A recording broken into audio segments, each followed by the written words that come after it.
안녕하세요. 워런 버핏처럼 매일 신문을 박전무와 함께 읽으면서 투자의 고수가 됩시다. 웜의 신박 오늘 2월 14일 수요일 순서입니다. 오늘 오전에 좀 회의가 많아가지고요. 오늘 업로드가 좀 늦었습니다. 양해를 부탁드립니다. 페드 시그널 구입처 알고 싶습니다. 인터넷 구입이 되지 않았어요 라고 돼 있는데요. 이 페드 시그널 책이 출판사가 지식 노마드거든요. 한번 찾아보십시오. 지식 노마드에서 나왔다고 되어 있습니다.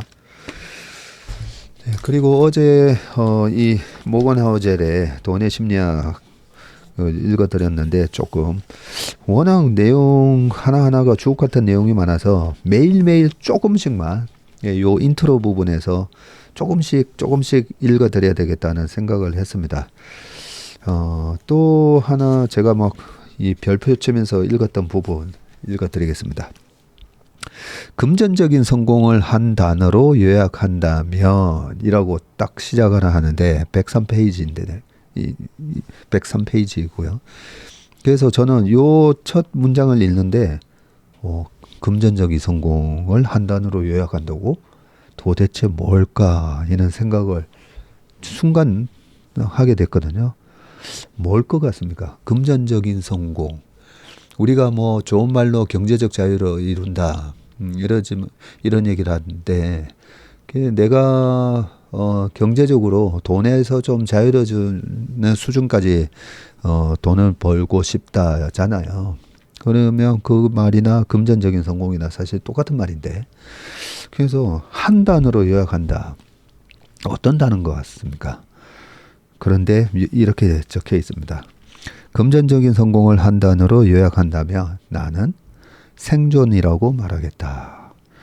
앞으로 보게 되겠지만 상장될 만큼 성공한 회사의 40%는 결국 시간이 지나면 사실상 시가총액 전부를 상실한다.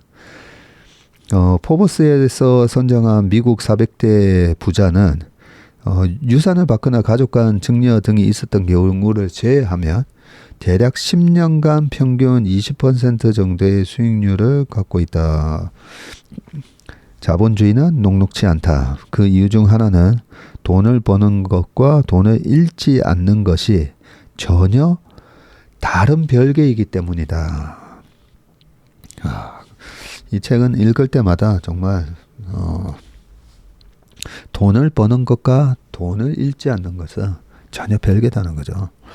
자, 돈을 버는 것에서는 리스크를 감수하고 낙천적인 사고를 하고 적극적인 태도를 갖는 등의 요건이 필요하다. 그렇죠. 제가 왜 주식시장에는 낙관론자가 돈을 벌고 비관론자가 명성을 얻는다. 근데 여기서 정확하게 조금 더 따지면서 우리가 봐야 될 게 강세론자가 돈을 벌고 비관론자가 명성을 얻는다가 아니에요. 강세론자가 아니라 낙관론자가 돈을 번다는 겁니다. 그 낙관론자는 강세론자랑의 차이가 뭐냐면 강세론자는 우리나라 시장이 3,300 갔을 때 4,000 갈 수 있다. 이렇게 얘기하는 사람이 강세론자예요. 그런데 낙관론자는 시장이 1,500, 1,600 갔을 때 아니요. 올라갈 겁니다. 결국은 시장은 올라갈 겁니다. 그게 이제 낙관론이고 낙천주의자인 거죠. 그래서 분명히 다릅니다. 굉장히 비관적일 때 괜찮아질 거야 라고 생각하는 게 낙관론자인 겁니다. 그 말은 결국은 비관적일 때 많은 사람들이 얘기하는 그 리스크를 감수하고 낙천적인 사고로 적극적으로 주식을 산 사람이 돈을 번다는 거죠. 그래서 돈을 버는 것은 이런 건데 이런 요건이 필요한데 자, 돈을 잃지 않는 거. 돈을 잃지 않는 거는 뭐죠? 보수적이어야 되잖아요. 리스크를 감수하는 것과는 정반대로.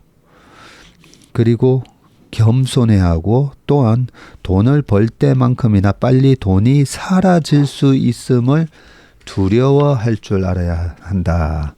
번 돈의 적어도 일부는 이게 내가 운이 좋아서 번 것이므로 행운의 덕이므로 과거의 성공을 되풀이할 거라고 믿지 말고 겸손한 태도를 가질 필요가 있다라고 되어 있습니다.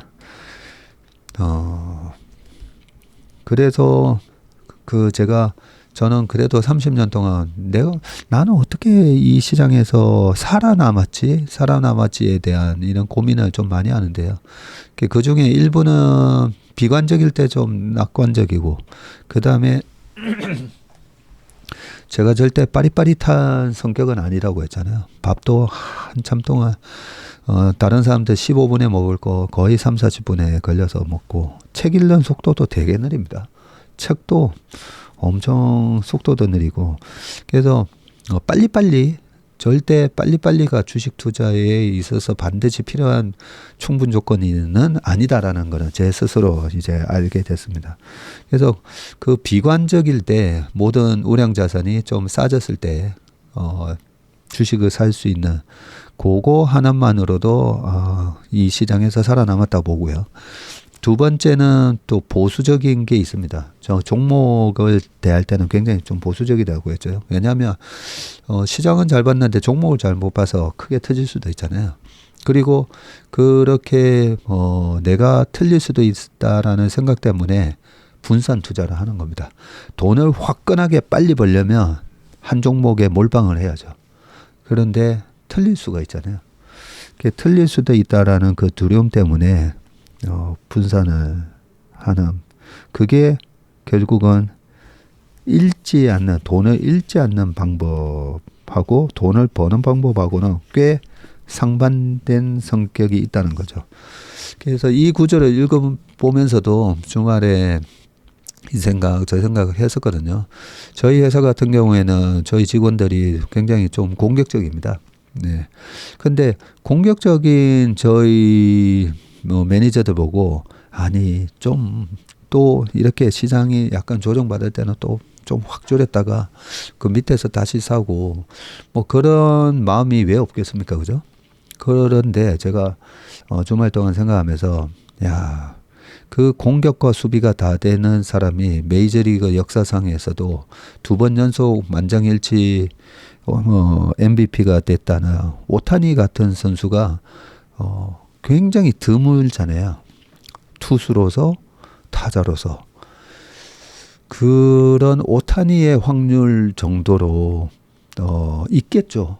네, 공격도 잘하고 수비도 잘하고, 그 정도 되면 오타니가 얼마 받죠? 어마어마한 지금 연봉으로 이번에 계약했겠죠. 그래서 주식시장도 똑같다는 생각이 듭니다. 그렇게 공격도 잘하고 수비도 다 잘하는 선수는 어마어마한 돈을 벌 거예요. 근데 내가 오타니인가 아닌가는 좀 생각해 봐야 된다는 거죠. 그렇다면 확률을 높이기 위해서 예전에 이대호 선수나 추신 선수도 고등학교 때까지 투수 타자 다 했었잖아요. 그러다가 하나로 집중을 해서, 그래 나는 타자만 하자 해서 타자로 이제 성공한 거 아닙니까, 그죠? 그러면 우리는 이대호 추신수 선수도 아니잖아요. 그래서 더욱이나 겸손하게 아예 그냥 보수적으로, 내 성격은 보수적이라서 나는 주식에 비관적일 때 살 수 있는 그런 성격도 못 되고, 그 내 성격에 맞춰서 이제 하시면 됩니다. 내 성격에 맞춰서. 그런 측면에서 나의 성격, 나는 어떤 사람인가에 대한 나에 대한 공부, 돈의 심리학이라고 했잖아요. 돈을 벌기 위해서는 나는 어떤 마음을 가지고 있는 사람인가, 그 다음에 대중의 심리는 어떤 원리로 움직이는가, 그 두 개를 알아야 되는데, 아무튼 이 돈을 버는 논리와 돈을 잃지 않는 그런 부분이 서로 상반된다는 거죠. 그래서 참 어렵다라는 얘기를 여기서 해주고 있습니다. 하지만 이 모건 하우젤의 얘기는 금전전 성공을 한 단어로 요약한다면, 돈은 어떻게 보면 약간 좀 공격적으로 하면 벌 수는 있잖아요. 근데 결국은 네가 살아남았느냐, 네, 참 그 부분이 중요하다라고 얘기를 하고 있습니다. 전멸하는 일 없이, 포기하는 일 없이 오랫동안 살아남는 능력이 가장 큰 차이를 만들어낸다. 투자든 커리어든 사업이든 상관없이 생존이 여러분의 전략에서 기본 중에 기본이 돼야 된다라는 얘기였습니다. 네, 오늘 모건 하우젤의 말씀 요 정도 하고 기사를 읽어보겠습니다.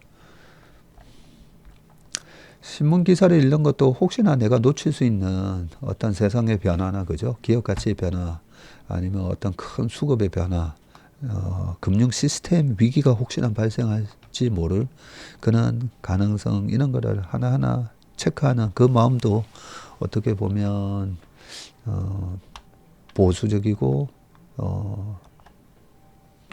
두려워하고 시장에 대해서 우리가 살아가는 자본주의에 대해서 두려워하고 그런 생존을 하기 위한 또 수단이라고 생각이 듭니다. 자, 첫 번째 기사는 외국인 합풀된 120세 광장시장 종로 상권까지 살렸다라는 부분입니다.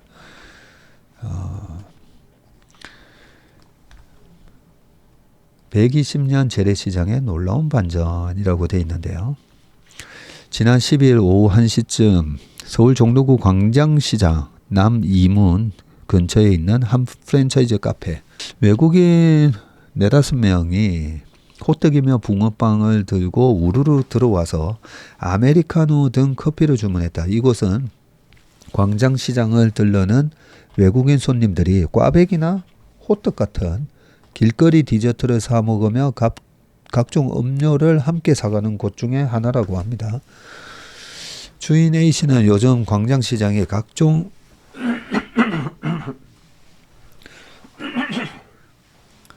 죄송합니다. 각종 음식을 사 먹으러 온 외국인 손님들로 매일 북적이면서 우리 가게까지 손님이 크게 늘었다면서 평일에는 손님 10명 중 3-4명이 외국인일 정도라고 하네요. 비슷한 시각 광장시장의 먹거리 골목에 길을 지나갈 땐 사람들과 어깨를 부딪혀야 할 만큼 인파로 가득했다고 합니다. 야, 요즘 장사가 저렇게 어깨를 부딪혀야 될 정도로 인파가 가득한 곳이 있네요. How much is it? 또는 또 사오치엔 이 중국말로 얼마냐 그죠? 육회김밥, 빈대떡 등의 노점을 지나칠 때면 곳곳에서 얼마냐고 묻는 각종 외래 외국어가 들렸다라고 합니다. 서울 종로 지역 외국인 결제액 추이를 보니까 2020년도에 100건이었다면 2023년도에 741건 아니네요. 가로 안이 건수고 1261건이고 741 이 숫자는 뭐죠? 결제액이네요. 액. 근데 뭐 억 원인지 뭐 얼마인지 표시가 안 돼 있네요. 120년 전통의 서울 재래시장이 광장시장이 10대에서 40대 MZ세대 외국인 관광객들을 흡수하는 K관광의 성지로 떠오르면서 코로나 기간 동안 매출이 바닥을 쳤던 인근 종로 상권도 함께 되살아나고 있다. 요 음식점의 결제 금액을 100으로 봤을 때 지금 185가 돼 있고 건수도 아까 100으로 봤을 때 1261건. 야, 어마어마했다 그죠? 근데 2020은 이 코로나 때니까 2019년하고 좀 비교했으면 더 좋지 않았나. 네, 그런 생각이 듭니다. 숙박업도 21년에 103이었는데 지금 241로 늘었고요. 외국인 관광객들이 광장시장의 새로운 소비자로 유입되면서 종로 상권 전체의 매출도 달라진 것이다 라고 돼 있는데 야, 광장시장 찾은 해외 유명인들 해서 나오는데요. 브리 라슨 영화 캡틴 마블의 배우 이분이 꽈배기와 김밥 먹는 장면 나오고 샘 스미스 영국의 팝 가수라고 합니다. 칼국수와 김밥 떡볶이 순대와 산낙지 그리고 팀 버튼 영화 감독, 네, 빈대떡, 조이 살다나, 영화 아바타의 물의 길에 나왔던 배우네요. 22년에 6점. 캐슬린 번하트는 소맥과 육회김밥 뭐 이런 식으로 돼 있는데 자, 어떤 점이 이렇게 전통 상권이면 서서히 이제 사라지는 그런 재래시장이라고 생각했는데 완전히 확 되살아났잖아요. 그 이유를 우리가 이제 알아야 되니까요. 자, 외국인이 광장시장에서 등산복을 고르고 있는데 이곳을 운영하는 김모 씨는 광장시장을 찾는 외국인 관광객들이 이곳에서도 들러서 옷을 사가는 경우가 크게 늘었고 덕분에 작년 11월에는 텍스프리 가맹점 신청까지 했다고 합니다. 요 인근에서 탕후루를 판매하는 김모 씨는 광장시장을 찾는 일본인, 중국인 관광객이 크게 늘다 보니 요즘에 우리 가게에도 외국인 손님이 밀려들고 있다라고 하네요. 코로나 이전과 확실히 크게 달라진 모습인데 인근 직장인과 상인 5, 60대 중장년층에서 인기를 끌던 곳이었는데요. 빈대떡과 김밥을 파는 대표적인 먹거리 골목으로 꼽히면서 내국인 손님들도 늘 북적였다. 요즘 우리나라 김밥이 또 전 세계적으로 유명해지고 있죠. 변화가 찾아온 건 코로나 직후인데 거리두기로 인해서 매출이 급감했고 인적이 거짓말처럼 뚝 끊겼었는데 상인들이 그러나 이때 재정비 시간으로 바꿨다네요. 대표 식당 20곳에서 30곳 정도가 인테리어를 바꿨고 싱크대하고 개수대를 고치면서 위생도 개선했고요. 그러면서 이렇게 크게 늘었네요. 코로나 때 미국에서도 그 코로나 직전에 매출만큼 정부가 뭐 지자체, 지방 정부 등에서 그 보조금이 아니라 아예 그냥 돈을 줬죠, 그냥. 그랬을 때도 큰 식당들은 그 돈 받아가지고 이렇게 리뉴얼을 했었다고 합니다.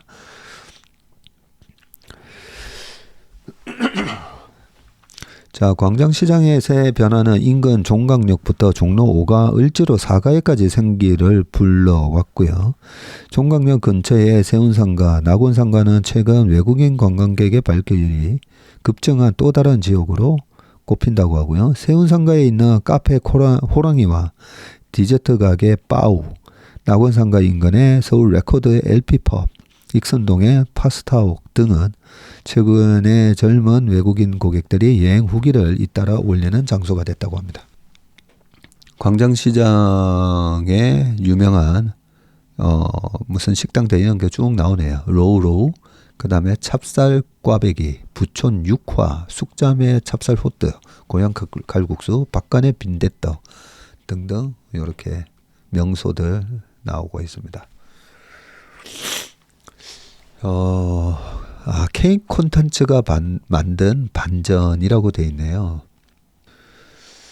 자, 광장시장 남문에 있는 카페 어니언은 광장시장을 바꾼 대표적인 곳으로 꼽히는데 이곳은 비닐을 감은 플라스틱 테이블과 의자로 꾸민 인테리어로 화제를 모은 곳인데 군 간장 치킨 등을 안주로 내놓는 시장통 속 와인바, 히든 아워, 그리고 색동 저고리로 만든 헤어 액세서리며 각종 시장 먹거리를 판매하는 이색 편집샵 등으로 MZ세대들이 모였고 외부에서 이름을 떨친 유명 가게들도 광장시장에다가 새로 많이 입성을 했는데요. 마라떡볶이로 유명한 용용 선생이 작년에 팝업 스토어를 열었고 제주 맥주도 열었고 제주 특산물을 넣어 만든 크림빵으로 유명한 아베베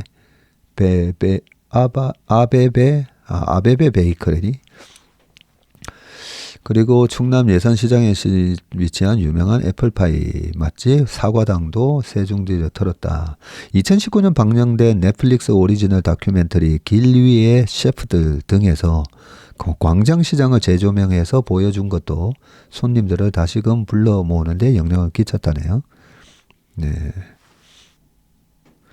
일각에서는 광장시장이 앞으로 지속적으로 외국인, 내국인들에게 사랑을 받으려면 최근 소비자들을 들끓게 한 바가지 전집, 메뉴 바꿔치기 등의 문제는 고치고 넘어가야 할 부분이라고 지적한다.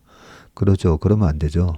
최근 한 음식 리뷰 유튜버는 광장시장에서 6,000원짜리 순대를 주문을 했더니 순대고기 모듬으로 바꿔 팔더라고 폭로한 바 있고요.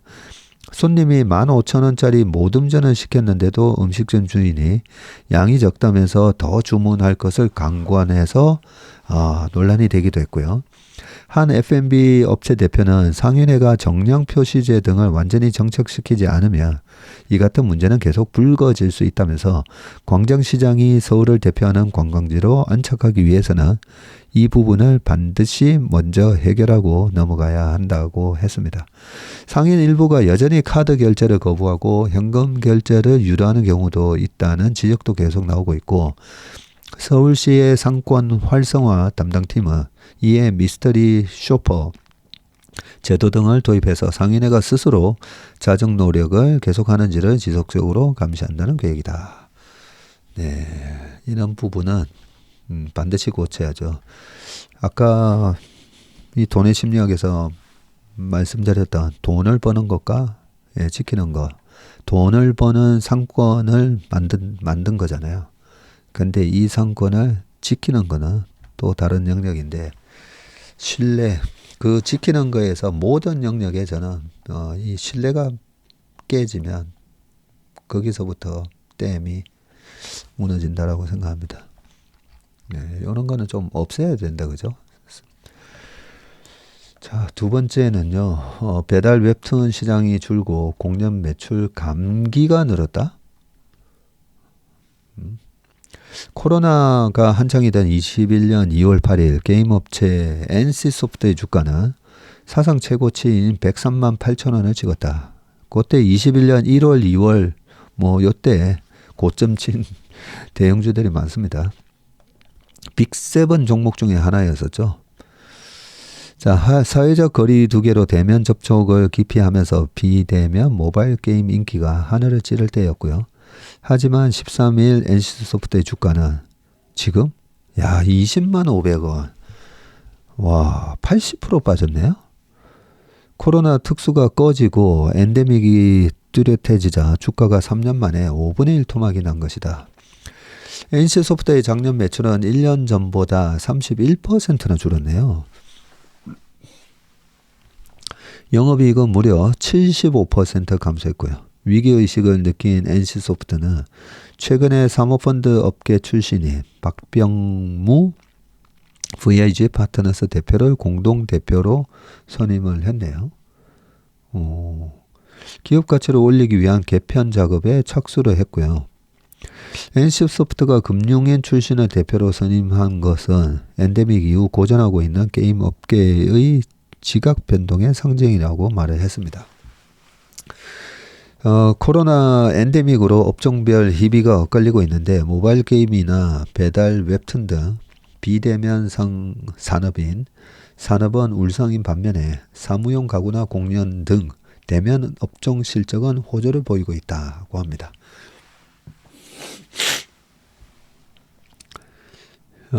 통계청에 따르면 작년 음식 서비스 온라인 거래액이 26조 4,300억이나 되네요. 그렇게들 많이 시켜 드시나 보네요. 이야, 1년 전보다 1,614억 원 줄었다. 1년 전보다는 줄었네요. 그때 1년 전에는 코로나에 대한 영향이 있었다고 하더라도, 관련 통계가 작성되기 시작한 2017년 이후 첫 감소라고 합니다. 배달 음식 거래액은 코로나 사태 2년간 거의 3배로 뛸 만큼 특수를 누렸는데, 하지만 이후 증가폭이 줄다가 작년에는 아예 감소를 했고요. 코로나가 풀린 상황에서 괜히 비싼 배달비를 부담할 필요가 없다고 생각하는 고객들이 늘어난 것이라고 분석이 나오네요.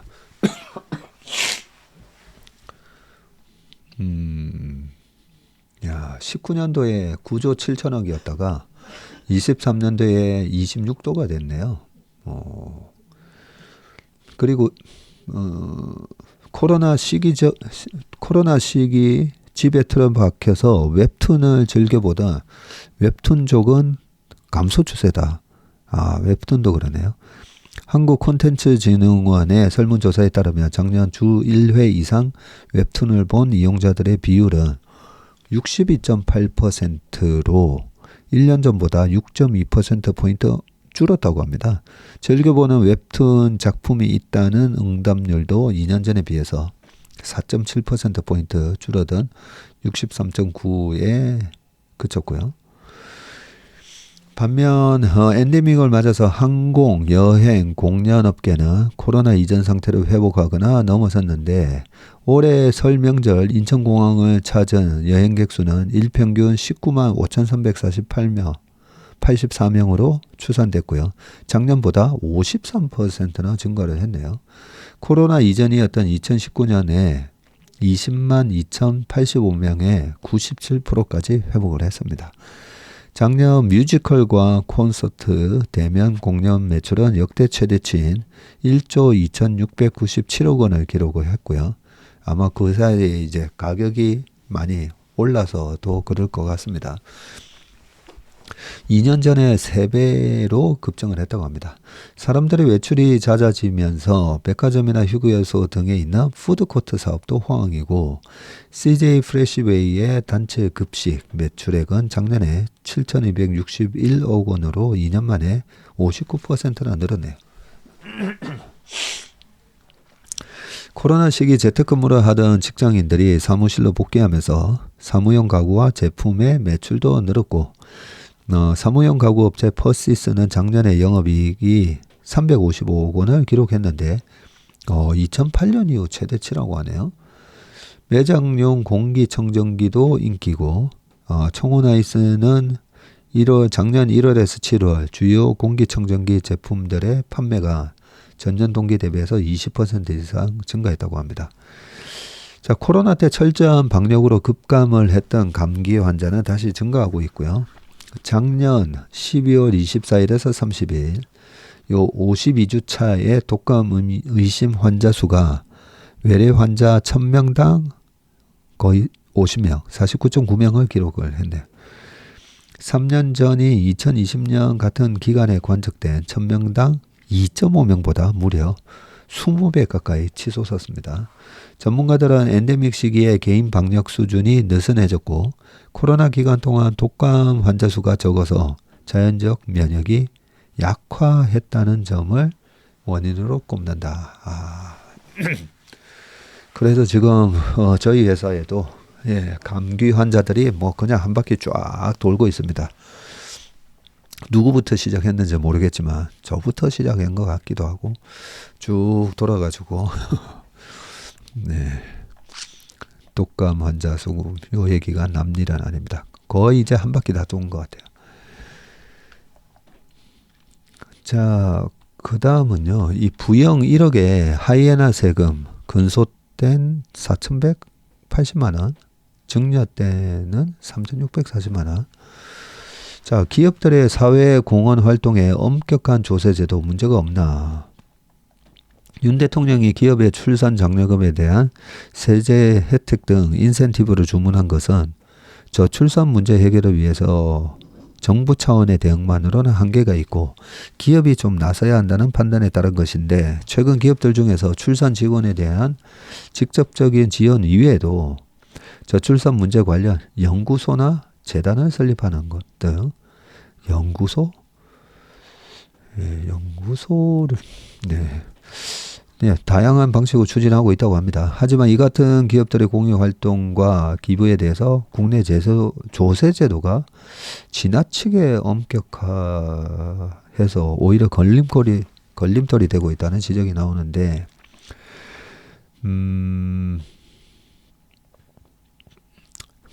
더구나 기업은 국가적 문제 해결을 위해서 1억 원 지급 같은 파격적인 지원책까지 내놓으면서 비상이 걸려 있는데 정부는 자녀 보육 관련 비과세 혜택 한도를 20년 가까이 월 10만 원으로 유지하다가 올해 겨우 20만 원으로 올렸다.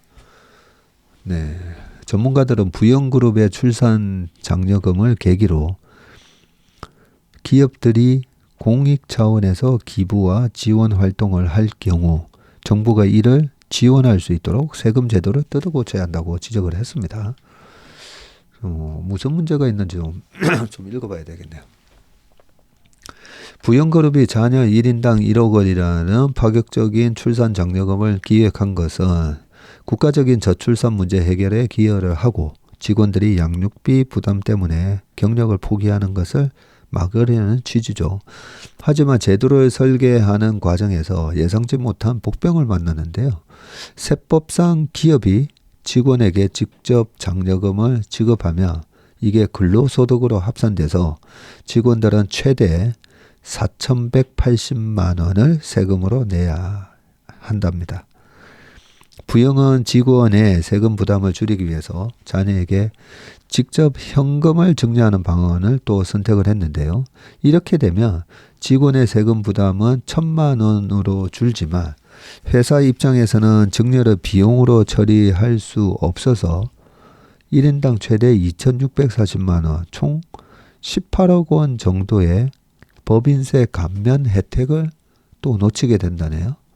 부영그룹은 향후 지원 규모를 확대하려면 세제 혜택이 필요하다는 판단에서 최근 정부에다가 출산 장려금을 기부금으로 보고 소득세 감면 혜택을 제공해달라고 건의를 했답니다. 그러니까 이렇게 출산 장려금으로 해서 1억을 줬는데 그것도 뭐 근로소득이야 해서 그걸 근로소득으로 합산하면 이 소득 구간별 세금이 누진세가 되면서 최대 세율이 최근에 좀 뭐 46%인가 올라가지 않았습니까? 거기다가 저거 있을걸요 아마 건강보험료. 건강보험료 폭탄이 또 나중에 날라오죠.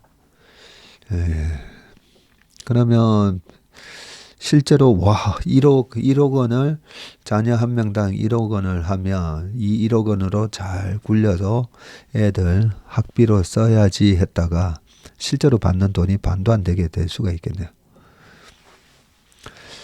자, 정부는 저출산 예산으로 한 해 50조 이상을 쓰고 있지만 현재 세금 제도를 뜯어보면 모순적인 부분이 되게 많다고 합니다.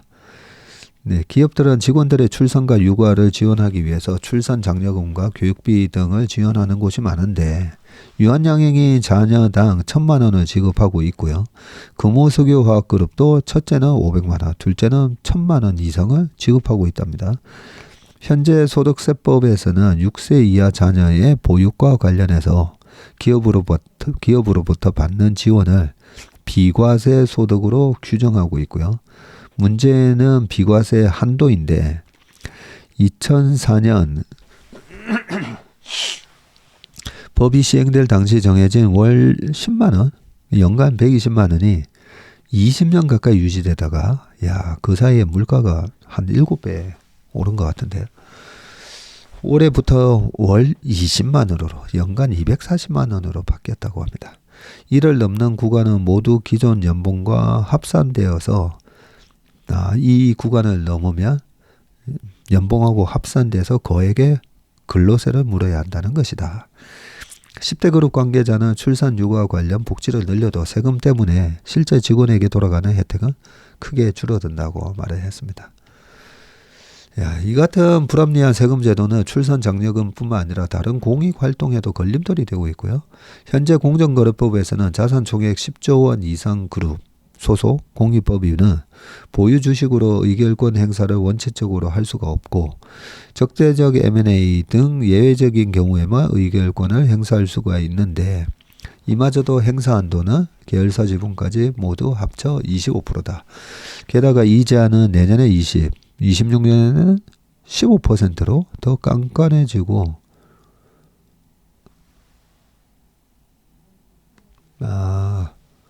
10조 원 이상 그룹의 소속의 공익법인이군요. 무슨 재단, 무슨 복지재단 이런 거다 그죠?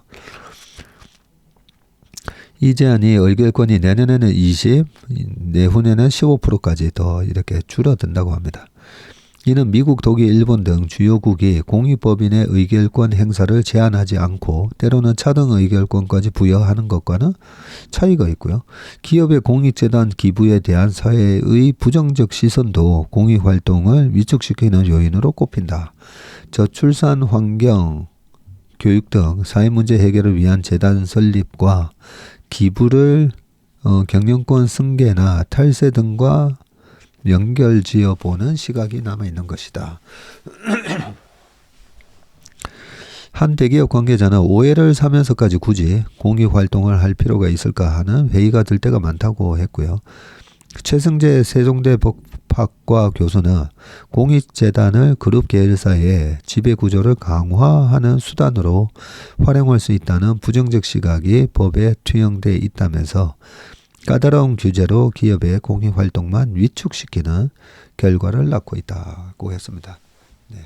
이 부정적인 시각에 해당되는 경영권 승계나 탈세 이게 완전히 다 100% 오해는 아니기는 합니다. 그죠?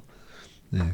그게 뿌리가 우리나라의 과도한 이 상속세 증여세 때문에 실제로 그 지분을 물려주게 되면 60%에 대한 세금, 그거는 설명을 여러 번 드렸었죠. 그래서 손자대로 가면 실질적으로 60% 세금 떼고 40 남은 거에서 또 나중에 60되면 24밖에 안 남으니까 24가 아니라 4, 4, 16 남네요. 16. 네, 그러니까 공익재단을 설립해서 그 재단에다가 그 지분을 기부를 하고, 네, 그러면 그 재단이 계속 그 지분을 갖고 있기 때문에 실질적으로 그 지분이 줄어들지는 않게 되죠. 그러면서 의결권을 행사하고, 그러면서 경영권을 계속 유지한다. 네, 그런 식으로 이용이 된 면도 있는데, 그런 측면에서 이 증여나 상속세가 낮아지면 굳이 그런 걸 피하기 위해서 저런 위장재단을 설립하고 이런 거는 없어질 수가 있죠. 근데 재단 같은 경우에도 재단으로 일단은 넘어가면 그걸 다시 사유화를 못 시킵니다. 예.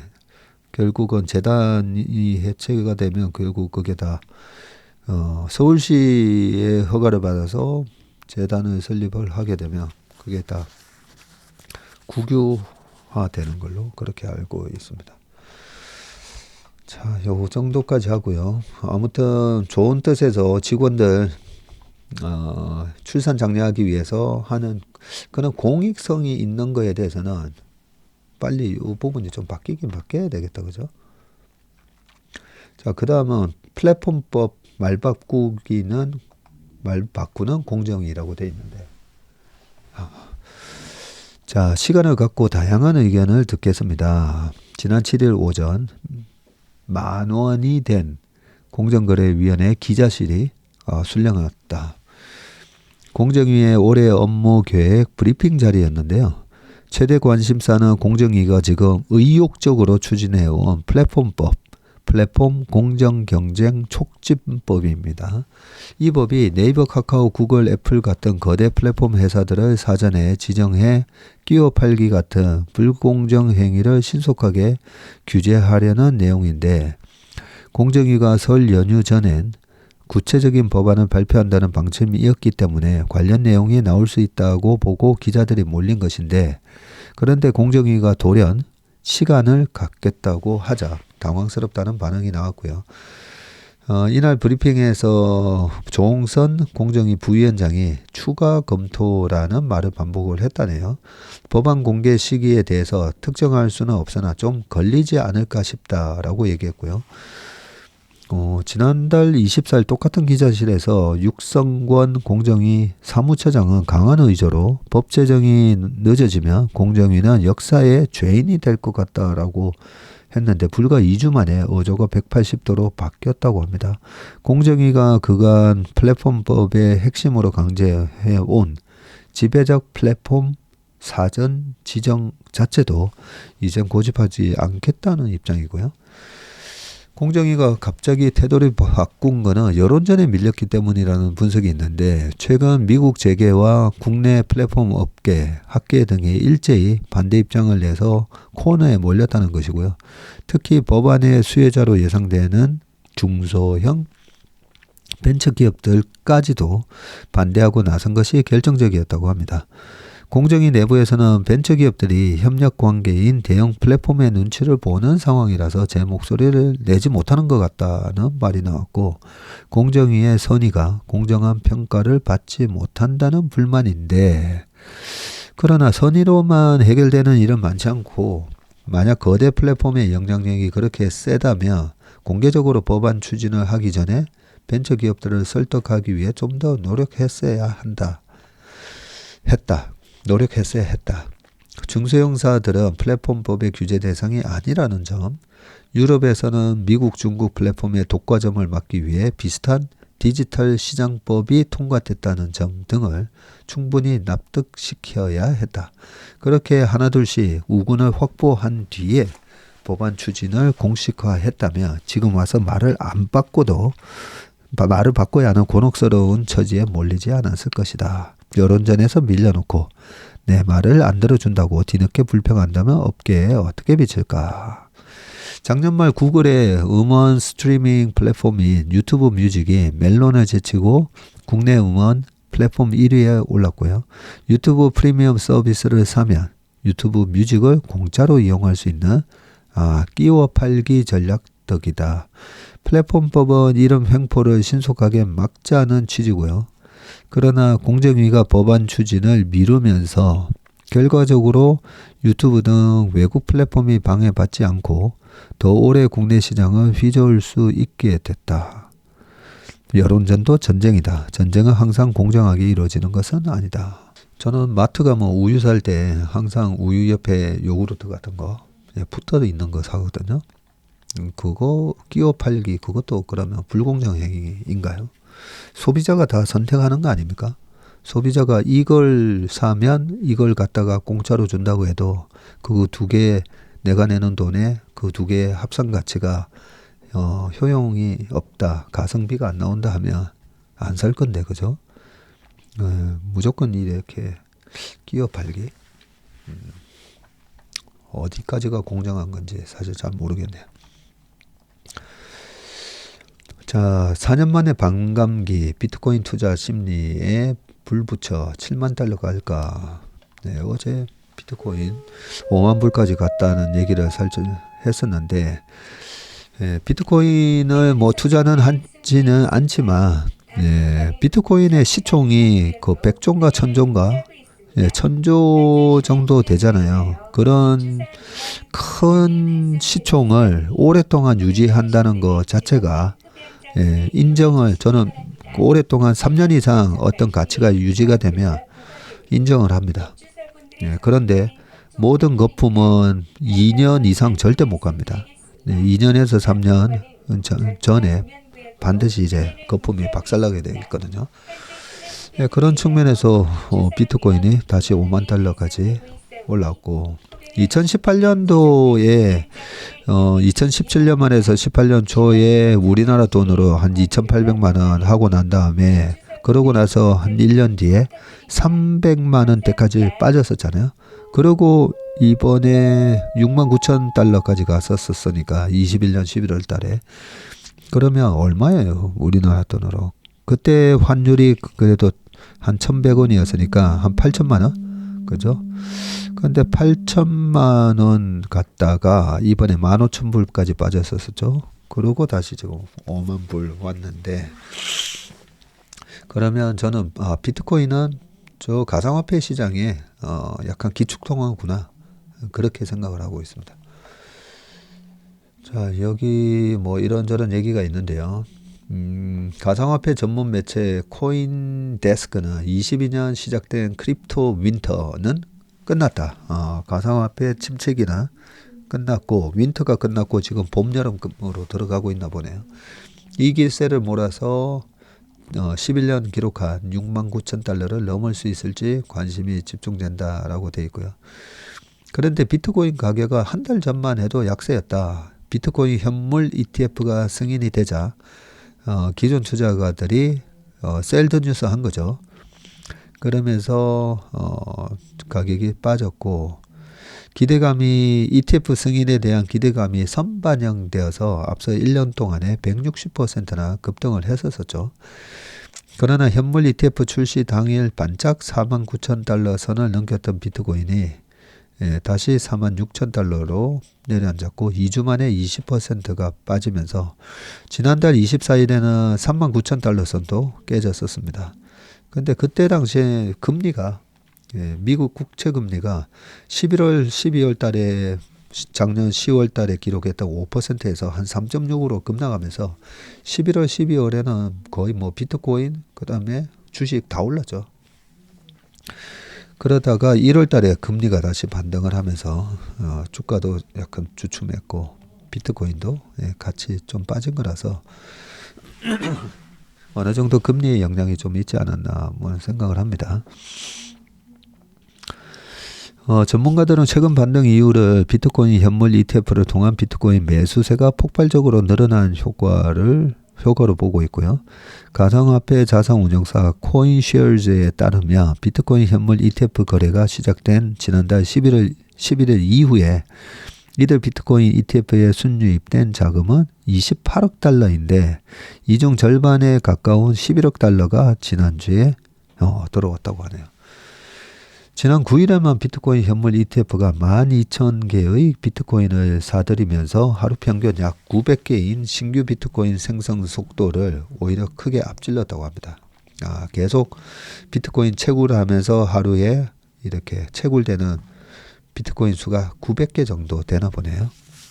근데 ETF가 산 게 12,000개가 되면서 훨씬 수요가 공급보다 앞질렀다라는 얘기고요. 여기에 오는 4월로 예정된 비트코인 반감기라는 호재가 투자 심리를 자극하고 있는데 이 반감기란 비트코인 발행량이 반으로 줄어드는 시점이고요.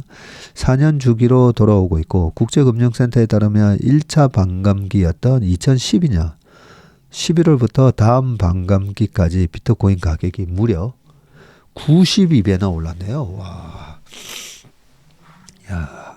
그때 그림 저도 차트가 기억나는데 12년부터 13년에서 14년도인가 그때 엄청나게 올랐다가 15년도에 빠지고 그래서 이 반도체 주가라 이 비트코인 가격하고 굉장히 상관관계가 높습니다. 제가 반도체 주가 공부하다가 이 비트코인 차트를 봤던 기억이 나서 말씀드리는데 92배가 올랐었군요. 그러다가 그때 2015년인가 반도체 주가 빠질 때 같이 빠졌다가 16, 17년도에 또 불을 뿜었고 18년도에서 19년도에 박살났다가 그 다음에 코로나 때 올라오고 그리고 최근에 22년도에 금리 올리면서 또 박살났다가 69,000에서 15,000을 갔으니까 그죠? 27, 24, 한 7, 8% 빠졌었네요. 자, 근데 그 다음 그때 반감기 때 92배 올랐고, 2차, 3차 반감기 때는 30배, 그 다음에 8배. 90에서 30, 30에서 8배. 거의 3분의 1 정도로 줄어드니까, 이번에 3분의 1 하면 3배? 네, 한 3배 오르는 게 맞나요? 15,000원에서 3배면 45,000원 이미 다 올랐는데 이게 정확하게 저점 대비는 아닐 겁니다. 그죠? 네, 미국 경기 연착륙 기대 속에 주식 같은 위험 자산 선호 심리가 강해지고 있는 것도 비트코인 강세의 배경이고 네, 지금 S&P 500이 5,000 뚫고 뭐 이러고 있는 상황이죠. 자, 하지만 잠겨있던 비트코인 물량이 풀리면서 가격이 하락할 수 있다는 우려도 나오고 있다고 합니다. 파산한 가상자산 대출업체 제네시스는 13억 8천만 달러의 비트코인 ETF를 청산하기 위해서 최근에 법원에다가 승인을 요청했고요.